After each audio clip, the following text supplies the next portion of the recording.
সাম্প্রতিক সময়ে বাংলাদেশের রাজনৈতিক অঙ্গনের সবচেয়ে আলোচিত খবর শেখ হাসিনার ফাঁসির রায়। যেই ট্রাইব্যুনাল সে নিজে গঠন করেছিল তার প্রতিপক্ষের বিচার করার জন্য এবং বিএনপি এবং জামাতের একাধিক নেতাকে যেই ট্রাইব্যুনালের মাধ্যমেই দুনিয়া ছাড়া করা হয়েছে, আজ সেই ট্রাইব্যুনালই শেখ হাসিনাকে দুনিয়া ছাড়ার আদেশ দিল। কিন্তু যেহেতু উনি পালিয়ে ভারতে আশ্রয় গ্রহণ করে আছেন এবং ভারত সরকার রাজনৈতিক বিবেচনায় শেখ হাসিনাকে দিয়ে সামনে আরও গেম প্ল্যান করে রেখেছে, তাই সবাই আমরা ধরে নিচ্ছি যে রায় বাস্তবায়নের জন্য শেখ হাসিনাকে বাংলাদেশে ফিরিয়ে আনাটা বেশ কঠিন হবে। আর কেউ কেউ মনে করতেছেন এইটা প্রায় অসম্ভব। কিন্তু শেখ হাসিনাকে ফিরিয়ে আনা হোক বা না হোক, এই রায় আসলে আওয়ামী লীগের ফিরে আসার পথ কতটা বন্ধ করে দিল সেইটা নিয়েই বরং একটা মহল বেশি আলোচনা করতেছে। তো চলেন ইতিহাস ঘেটে এবং রাজনীতি বিজ্ঞানের আলোকে আমরা খুঁজে দেখি যে রায় কার্যকরের জন্য শেখ হাসিনাকে ফিরিয়ে আনা আসলে সম্ভব কিনা এবং একটা রাজনৈতিক দল যেসব উপায়ে স্বাভাবিক ধারায় ফিরে আসে আওয়ামী লীগের জন্য সেসব ধীরে ধীরে বন্ধ হয়ে যাচ্ছে কিনা।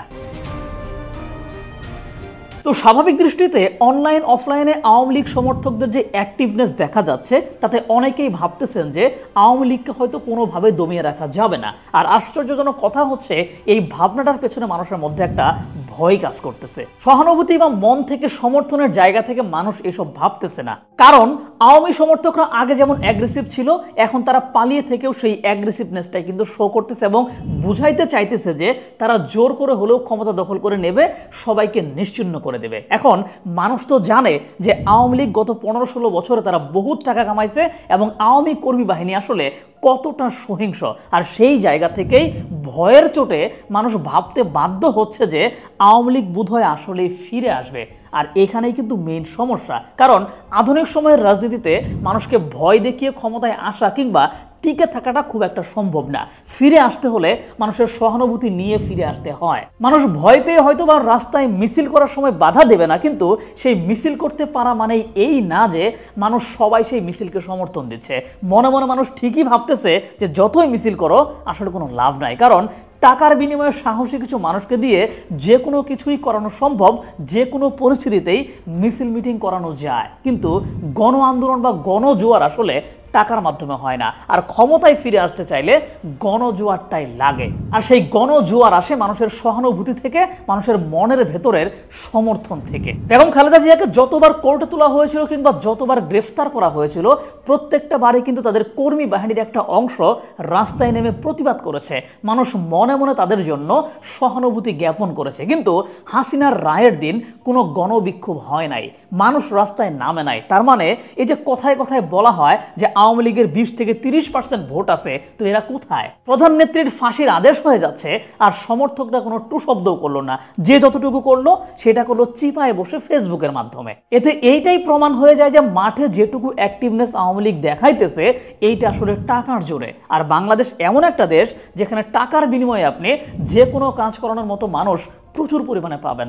পার্কে বস্তিতে অনেক নেশাগ্রস্ত অকর্মা বা ভবঘুরে আছে যাদেরকে 500 থেকে 1000 টাকা দিলেই বা নেশাপানির ব্যবস্থা করে দিলেই তারা আপনার নামে সারাদিন স্লোগান দেবে। আর সেই কাজটাই করতেছে মূলত আওয়ামী লীগ। কয়দিন আগে তো দেখলাম যে ব্যানার ধরলে 8000 টাকা আর মিছিলে অংশ নিলেই 5000 টাকা করে দেওয়া হচ্ছে। তো এইরকম করলে তো মিছিলের লুক হবেই। আবার এই যে বারবার বলা হয় যে আওয়ামী লীগের ফিক্স এত % ভোট আছে, কই 2024 সালের নির্বাচনে তো সব প্রার্থী আওয়ামী লীগেরই ছিল, সেখানে তো সেই 20 থেকে 30% ভোটও পড়ে নাই। সত্যি কথা বলতে সব মিলিয়ে কিন্তু 10%-এর বেশি ভোটও কোথাও পড়ে নাই। মানে এইসব কথাবার্তা আসলে আপনার আমার কানের কাছে বাজানো হয় আমাদের মাইন্ডটাকে ডাইভার্ট করার জন্য। বাস্তবতা হয়তো আসলে এইরকম না। এর চাইতে যদি আওয়ামী লীগ 24-এ তাদের করা ভুলগুলো স্বীকার করে নিত এবং সহানুভূতি পাওয়ার রাজনীতি শুরু করত, তাহলেও মানুষের মনের মধ্যে হালকা করে জায়গা পেতে শুরু করতো তারা। সেই জায়গার পরিবর্তে মানুষের চোখের সামনে যেসব অপরাধ তারা করেছে সেসবকে ডিরেক্টলি অস্বীকার করতেছে এবং হুমকি ধামকি দেওয়া শুরু করতেছে। আরে ভাই, 24-এ তো প্রায় সবাই মাঠে নামছিল, সবাইকে ধমক দিলে আপনাকে সাপোর্ট দেবে কে? বরং এই ধমক এবং আগ্রাসী রাজনীতির প্ল্যান করে আরো আওয়ামী লীগ তার ফিরে আসার সকল পথ বন্ধ করে দিচ্ছে। মানুষের মনের মধ্যে একটা নেতিবাচক জায়গায় চলে যাচ্ছে। শুধু ভালোবাসা পাচ্ছে তাদের যারা আওয়ামী আমলের চিহ্নিত সুবিধাভোগী ছিল, যারা আওয়ামী আমলে ফুলে ফেপে উঠেছিল। তো এখন একটা প্রশ্ন করতে পারেন যে 1975 সালের পরেও তো এই একইভাবে আওয়ামী লীগকে সাইড করে দেওয়া হয়েছিল, তারপরেও তারা কিভাবে ফিরে আসলো, ঠিক একইভাবে তারা এইবারও ফিরে আসতে পারবে কিনা। খেয়াল করে দেখেন যে স্বাধীনতার পর বাংলাদেশের গণমানুষের সাথে কানেক্টেড রাজনৈতিক দল আসলে কয়টা ছিল? বলতে গেলে একটাই ছিল, মানে আওয়ামী লীগ। আর যারা ছিল মানে জাসদ বলেন, ন্যাপ বলেন, কমিউনিস্ট পার্টি বলেন, এরা আসলে গণমানুষের দল ছিল না। 1975 সালে যখন সকল দল বাদ দিয়ে শেখ মুজিব বাকশাল করে ফেললেন, তখন ব্যাপারটা আরও ন্যারো হয়ে যায়। এমনি দল খুব একটা নাই, তার মধ্যে সব মিলিয়ে একটা বানায় ফেললেন। আর সেই মোমেন্টে যখন শেখ মুজিবকে দুনিয়া ছাড়া করা হয়, তার মানে কিন্তু সেই একমাত্র আওয়ামী লীগকেও নিশ্চিহ্ন করে ফেলা হয়েছিল। দেশে সেই ক্রান্তিকালে দাঁড়িয়ে ক্ষমতা নিলেন জিয়াউর রহমান। তিনি দক্ষ ছিলেন, ঠিকভাবে দেশ সামলাচ্ছিলেন, কিন্তু তিনি তো সামরিক মানুষ।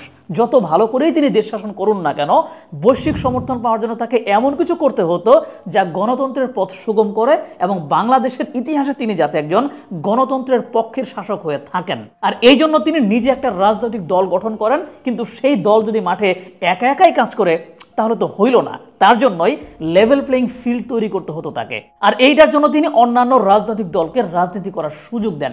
ঝামেলা হচ্ছে ওই সময় মানুষের কাছে পরিচিত দল ছিল হাতে গোনা 2-3টা। এর মধ্যে একটা জামাত ইসলাম, একটা আওয়ামী লীগ।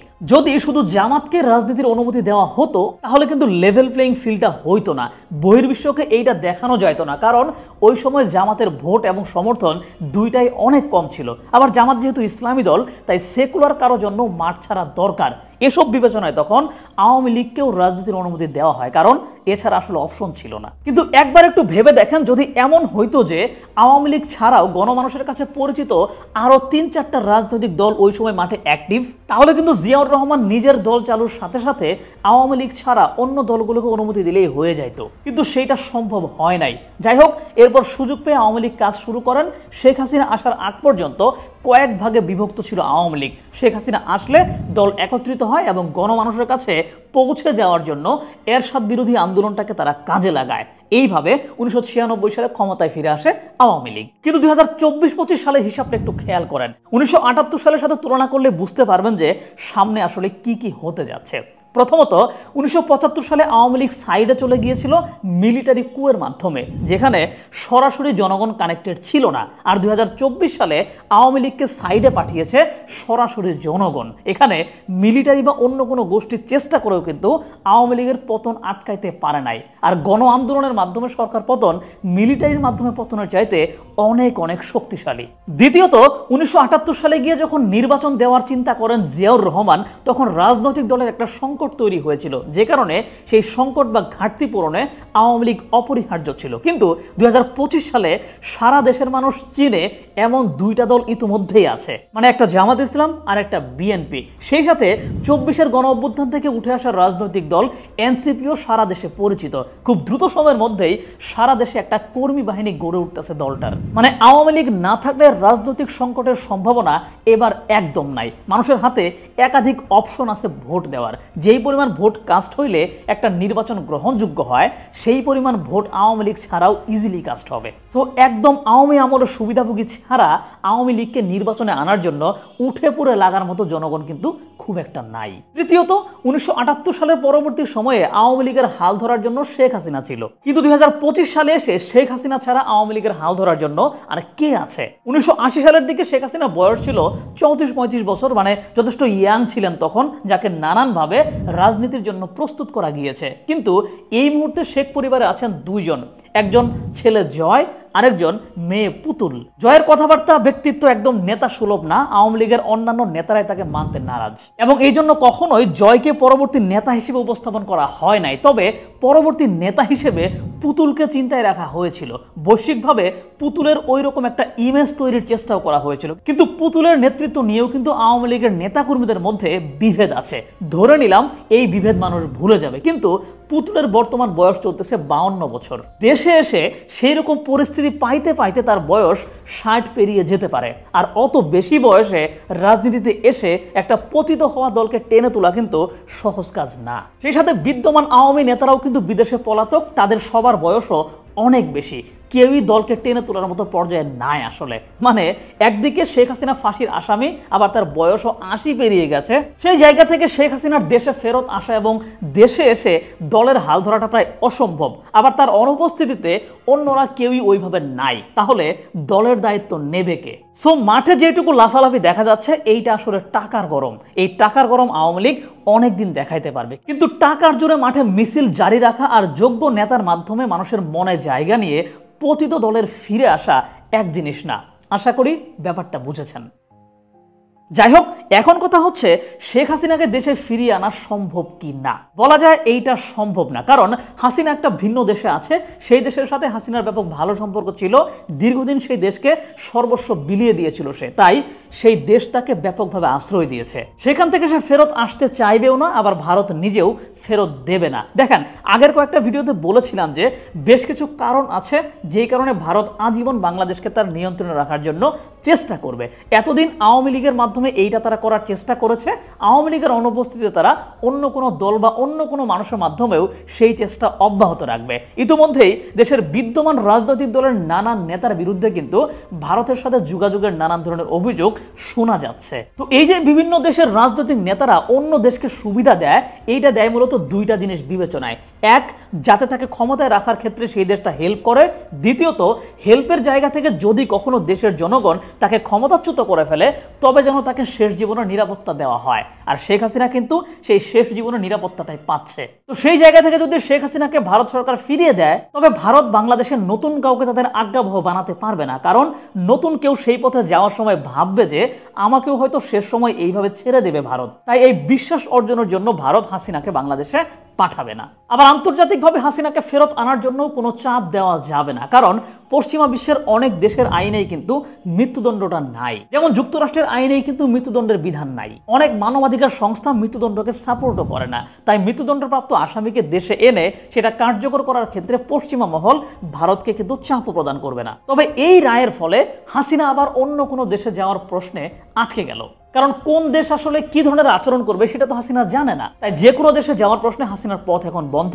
আবার যেহেতু মৃত্যুদণ্ডের রায় এসেছে, তাই কোনোভাবে সে বাংলাদেশে প্রবেশের কথাও চিন্তা করতে পারবে না। তবে হাসিনার জন্য সবচেয়ে বড় দুশ্চিন্তা কিন্তু ভারত নিজেও, কারণ ভারত সরকার অফিসিয়ালি হাসিনার বিরুদ্ধে এই রায় নিয়ে হাসিনার পক্ষে এখন পর্যন্ত কিছু বলেনি, বরং তারা জানাইছে যে ভারত বাংলাদেশের জনগণের পক্ষে আছে। এখন কথা হচ্ছে, যদি বাংলাদেশে সামনে এমন কোনো সরকার গঠিত হয় যারা ভারতের সাথে একটা ভিন্ন লেভেলের চুক্তি করে ফেললো, যে চুক্তির ফলে হাসিনাকে ফেরত চাওয়া হবে, তখন কিন্তু ব্যাপারটা একটু অন্যরকম হয়ে যেত। এই ব্যাপারটা একটু বুঝিয়ে বলতেছি, ভালো করে খেয়াল করেন। দেখেন, বাংলাদেশের অবস্থান ভারতের মাঝখানে, বাংলাদেশের পূর্ব পাশে ভারতের বিশাল একটা ভূখণ্ড আছে, যে ভূখণ্ড আবার বিচ্ছিন্নতাবাদীদের মাধ্যমে ভরপুর। সেই অঞ্চলের সাথে স্মুথ যোগাযোগের জন্য কিন্তু বাংলাদেশের ভূমি ব্যবহার করা ভারতের জন্য জরুরি। সেই অঞ্চলে মালামাল পাঠানোর জন্য বাংলাদেশের বন্দর ব্যবহার করা ভারতের জন্য জরুরি।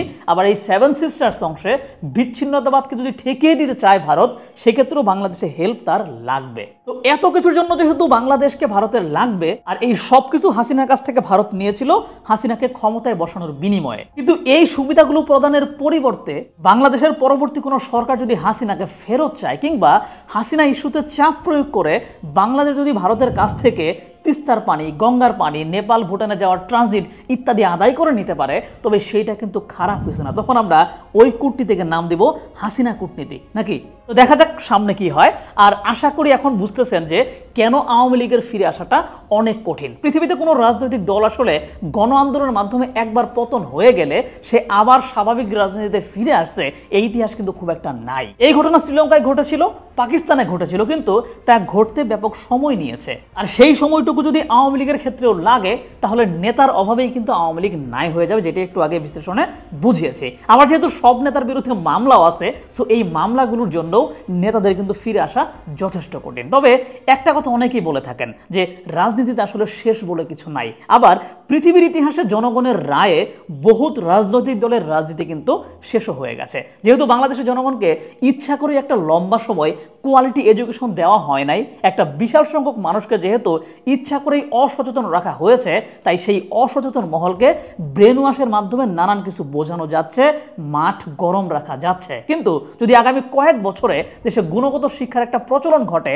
মানুষ যদি এখনকার মতো তার সচেতনতার লেভেলটা আপ করতে থাকে, তবে পুরনো ব্যবস্থা সগৌরবে ফিরে আসার যে সম্ভাবনা, এইটা বাংলাদেশে অনেকটাই কমে যাবে।